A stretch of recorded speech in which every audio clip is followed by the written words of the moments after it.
how the enlightened beings perceive things. Do they perceive the way we do? What is their level of perception? We are nothing but representation of the perceptual reality, and that perceptual reality is what dictates our life. So these senses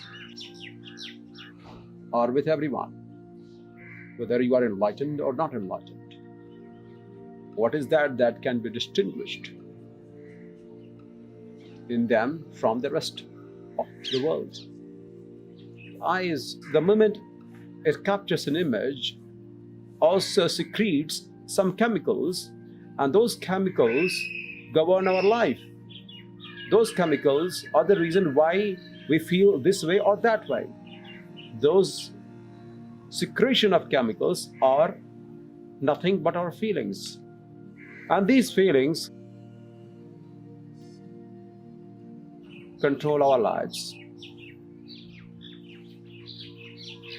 So whatever is being received from the world has a pattern of frequency.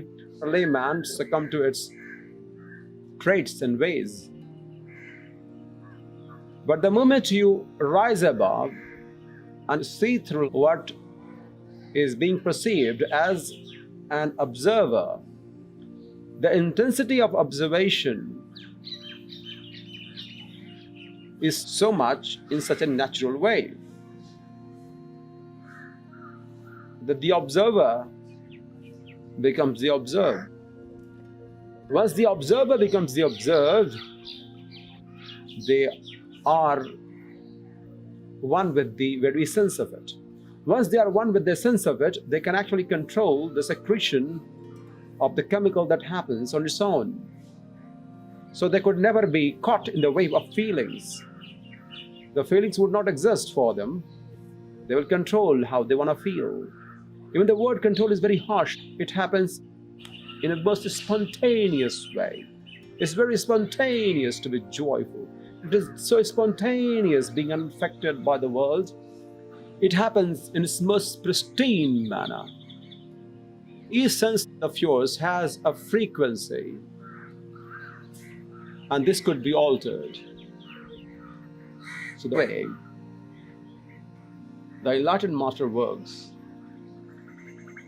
they are one with all there is. The eyes are being watched by another eye. The ears are sublime to the nature of its own essence. When I say nature of its own essence, it means that it only hears the sounds, and the sounds do not have to turn into words. Because as you hear sound, you make the meaning, don't you? As you hear these words of mine, you are making a meaning, aren't you? They do not make any meaning. They do not see it, they watch it as the one who has observed the watch itself. They become one with what they're observing, what they're watching, what they're seeing. Seeing it is very easy. Seeing it, all right, I'm seeing it, fine. But seeing the seeing is the most difficult. The one who is seeing the seeing is the one who is enlightened. The sounds don't have to turn into some words. They'll remain some sounds. But it doesn't mean it's not understood. It is understood because the one who is enlightened has reached at the very root of the sound. So once you reach at the root of the sounds, you don't understand only English language. You understand all the languages of the world, including the chirp of the birds, including the bark of a dog, including all the sounds that is present in this universe. When you speak, you just don't speak. You speak from the zone. We doesn't have to make some mental calculation,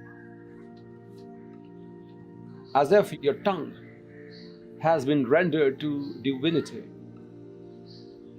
There is no emotions because the emotions are nothing but these chemical reactions, the secretion of those chemicals in our body being affected by the virtual reality. What you see, what you hear, what you speak. That's the reason why we say these make your life. So since it is totally unaffected, all these virtual aspects, which are the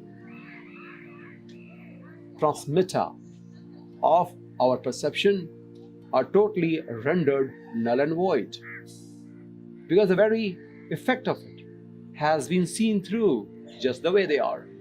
Now there is no friction, because seeing is simple.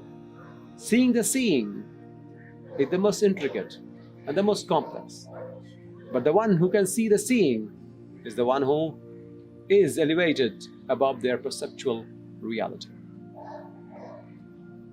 That's the reason why all the greatest masters of the world, they are like a flowing river. A river flows, it just flows. There's no interpretation. It just flows.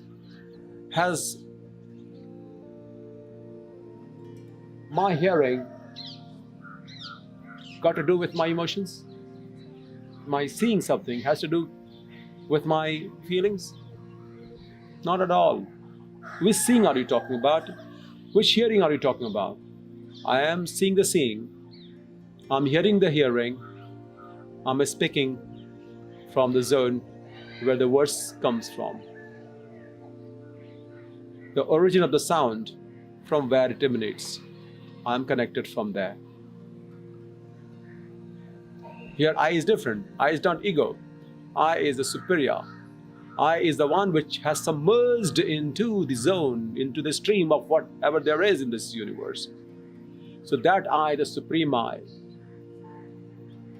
from where we operate, that is the grace which life follows in its most sublime manner. You are the source because you are at the peak. You are at the peak, hence you are the root.